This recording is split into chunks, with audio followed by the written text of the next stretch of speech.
No, no, no, no, no, no. We're not doing this right now. Holy crap! Holy crap! Welcome back, super friends and super family. I am Thor, your friendly neighborhood god of thunder. Today, we are watching episode 3 of The Haunting of Hill House. So, first two episodes have me really intrigued by the story. Like I've said multiple times in those reactions, I'm really not feeling optimistic about what's going to happen with this family.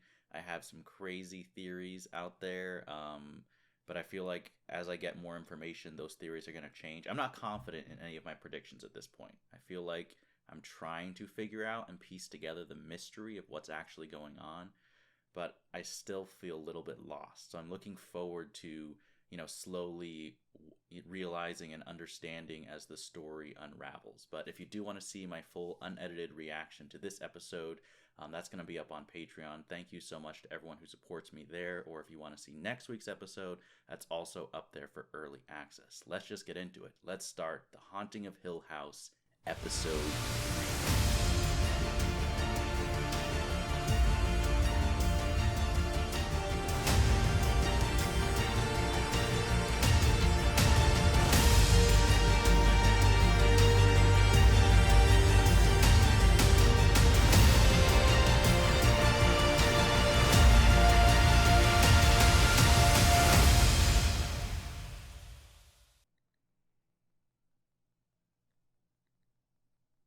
Okay, great.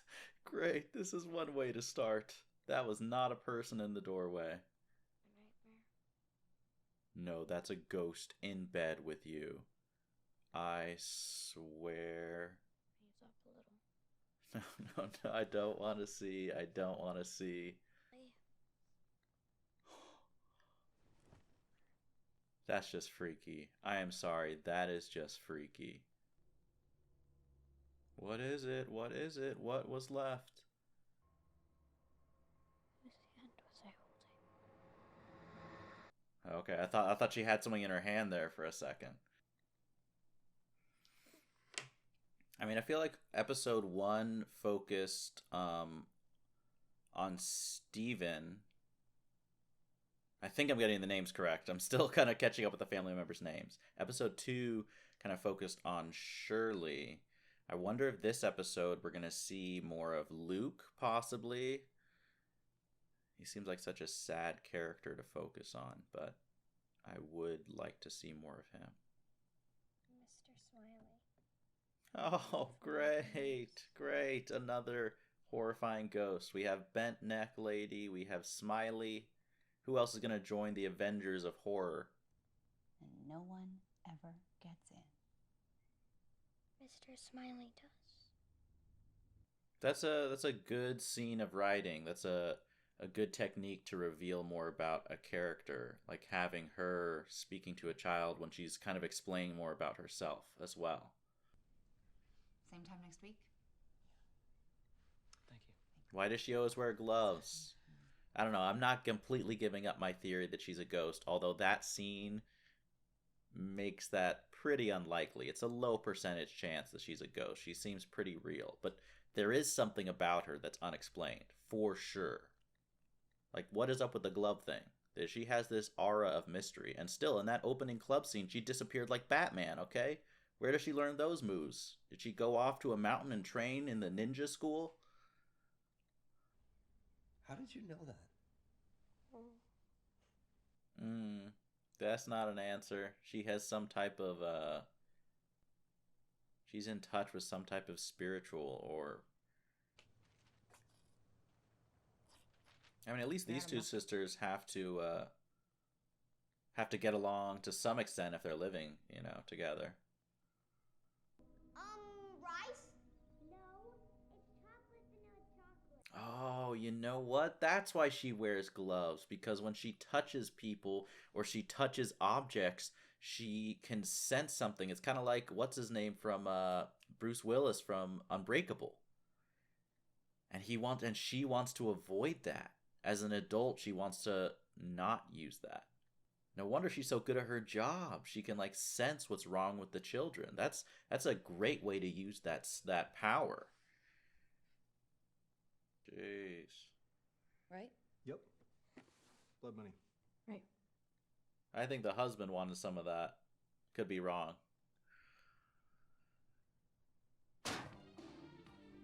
It is an interesting choice not to read a book like that.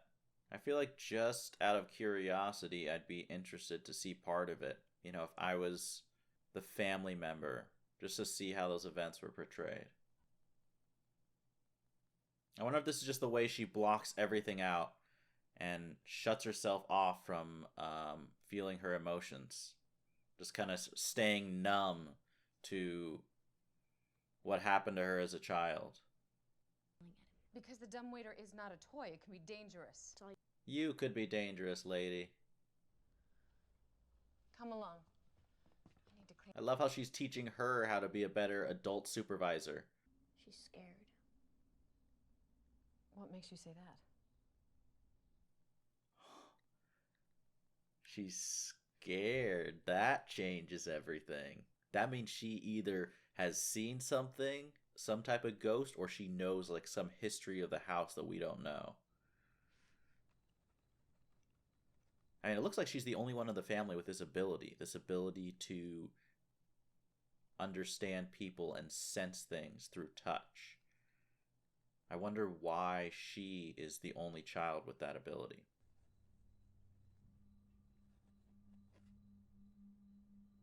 She seemed like to zone out a little bit there when she drew that smiley face, almost like she wasn't doing that of her free will. Oh, I thought that might have been a ghost in the background. Hey, up, Theo! Oh shoot! Oh shoot! Where does it go? Theo! Theo! I swear if we see Mr. Smiley in the basement, Luke? that flashlight better not go out. Oh, of course it's gonna go out. Of course. Oh, what was that? Oh no. Oh, what the heck? That was like a freaking zombie. Okay, there's no scrapes. What the heck was that thing down there? That didn't even look like a ghost. That did look like a monster. No. We're not doing this right now.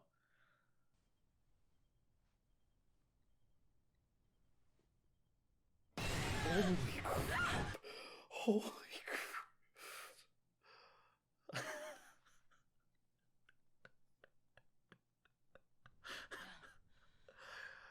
Oh, great. I don't know why I didn't see that coming. I didn't think they were actually going to show anything. I thought it was going to be nothing again.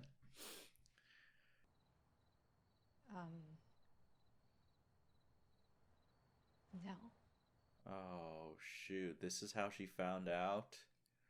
Okay, thanks. I feel so bad for Nell. She seems just so sweet. Older from Shirley. That table's getting tense. It just reminds me of weddings so much.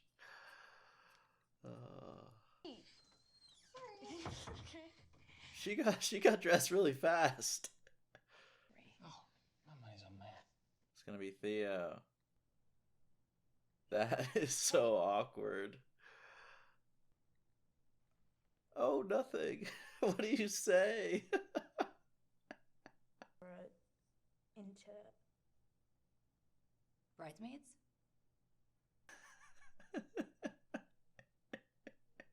It is pretty hilarious, honestly. Because I don't want to have to tell them that I'm fucking pissed at Auntie Nell, who should have known better than most, what this does to a family. He knew better. She did it anyway. I gotta go.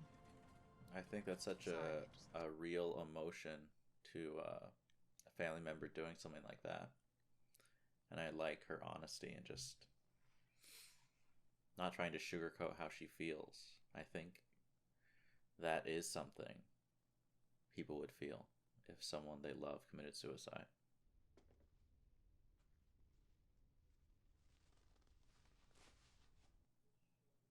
Gloves off. Here we go. Not shying away from the danger. What's it gonna be? What's the object gonna be that has something? The couch? I don't know if I would sit down in it.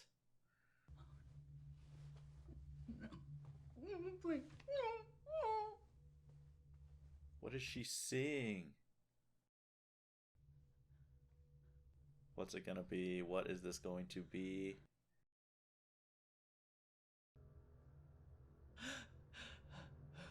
She sees something. She sees something there. We just can't see it. No, what did she sense? I swear, just is this guy like What are you mistreating the daughter? looking at? Your smile. Oh, he is. He is. I'm sure the guy will That's confess just if you just- horrible. I love that you're so brave. What is she gonna tell with the mom? What does she sense?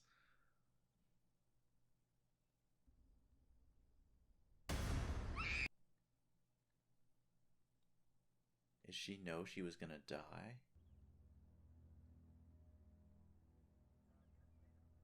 That bastard, man.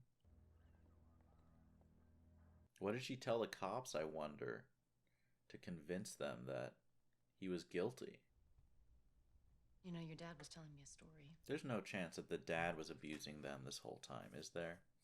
Not you're sensitive? Kind of. We'll talk a lot more about it as you get older. I want to know more. I'm older. Explain it to me.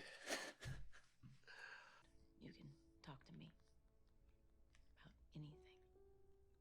So what would drive the mom, who's sensitive, has the same touch or something similar, to kill herself?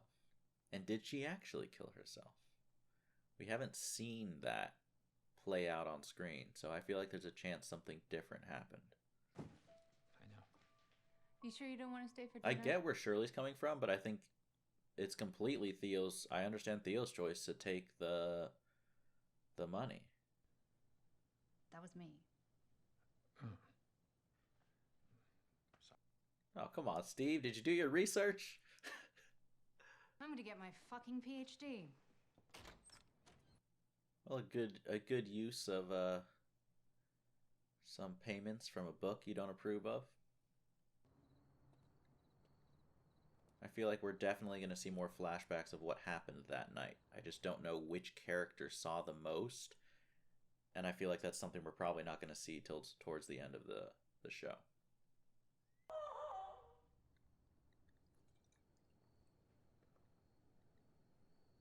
Just, I wonder if she saw, like, if she sees what happens, or if she just experiences those emotions. Like, how clear is that sense? Make of a mistress, something, secret family.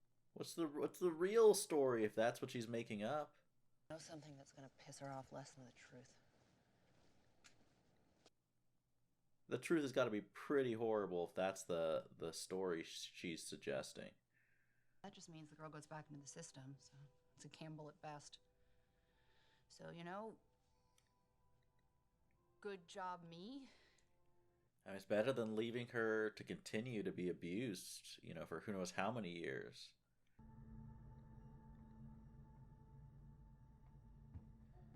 The last night? Oh, we're gonna see what she saw?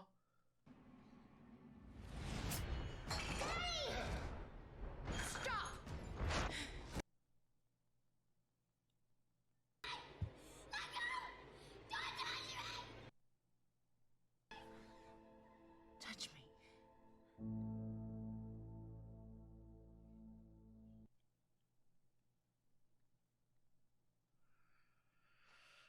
Oh, man. Alright, so that is The Haunting of Hill House, episode 3. That was a really, really good episode. I'm glad.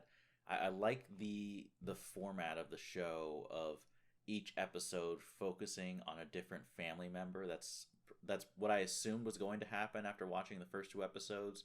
But I think as we see more and more of that, I just think that's a really good way to develop the characters and the overall story, kind of one piece at a time, and go over events that we've seen before, both in the past and the present, but from different perspectives. I'm just a big fan of that style of storytelling. It's really interesting. And this episode was great because Theo, who is such a mysterious character, who my theory up till now, which I am basically 100% was completely off, so that was probably amusing for people watching these reactions. I think Theo is very, very much real. I still want to know how she did that Batman mysterious disappearance in the club from the first episode. If that doesn't get explained by the end of the season, I want to hear some crazy fan theories. But that was just really good because Theo was a character who I knew so little about until this episode, and I feel like we got a really serious glimpse into her. Right now, what I don't know that I'm most interested in about her is why she seems to be most sensitive. Is that just kind of a genetic thing? Like she just happened to inherit that from her mom? Not sure about that, but I really like the parallels. I think that her sense, which obviously in this show is supernatural to some degree, you know, she has an ability that normal people don't. But I think that very easily could be seen as a parallel to just real life, to people who are more sensitive in general to life, who maybe just feel their emotions more deeply and are more easily affected or scared or just anything, just sensitive people. I like how they portray that in a way, like it's just cool to have it metaphorically, like in tune with a spiritual, you know, ghost-like side. But I like how they portray the response of a character who's someone who's sensitive like that to build up walls and to close themselves off emotionally and to act distant and even a little bit cold. I think that's a very accurate portrayal of what happens a lot of times when sensitive people who are really in touch, are put in situations where they're hurt or they're scared or they do it as a defense mechanism. And I think that's a really neat way to kind of go into that character. And I think it's also a good choice to not have explored the character of Theo until now, because everything I've seen of Theo until now is her from the outside. And she does come across as kind of like a cool character, a strong character, a little bit cold, distant type of character. And she is, but there's so much more to her. And this episode, we finally see deeper into her. But it's just cool that as an audience member, I get to experience Theo the way that people who would have interacted with her in her life would have. Like, you don't realize the reason behind her behavior when you first see her. So when I'm first introduced to her, what I think of her character is so much different. I mean, obviously, I was thinking she was a ghost the whole time, so completely different. But that was just a really cool episode. I really like that. I'm curious which kid we'll be going into next, right? It's probably Luke. It could be Nellie. I don't know. I feel like Nellie's one might reveal a lot more of the suicide and the reasons for that. Obviously, they're making that part of the mystery, not showing us what Theo saw. So I'm going to have to theorize a little bit about what that is. But thank you to everyone, as always, for watching. I really hope you're enjoying this Hill House reaction series. If you do want to see next week's reaction to episode 5, episode 4. Sorry, I'm forgetting what episode we're on. If you want to see the reaction to episode 4, that's going to be up right now on Patreon for early access. Thank you to everyone for your support. Please let me know. Something that I'm curious to see your opinion of is, out of these 3 children, seeing so far, and please just keep it to these 3 in the comments since I haven't explored anyone else, but out of these 3, who do you think was most affected by what happened that night? In the sense that I'm sure they all were, and I feel like that's a cool thing they're showing in the show, but who do you think the most, like the trajectory of who they would have been had this crazy event not happened in their childhood? Who do you think was affected the most? Right now, I don't know. I'm going to have to think about it to come up with my answer. I'm leaning towards Theo, actually, but please let me know. I'd love to hear your thoughts about that. And as always, remember, be active, be mindful, and be a hero.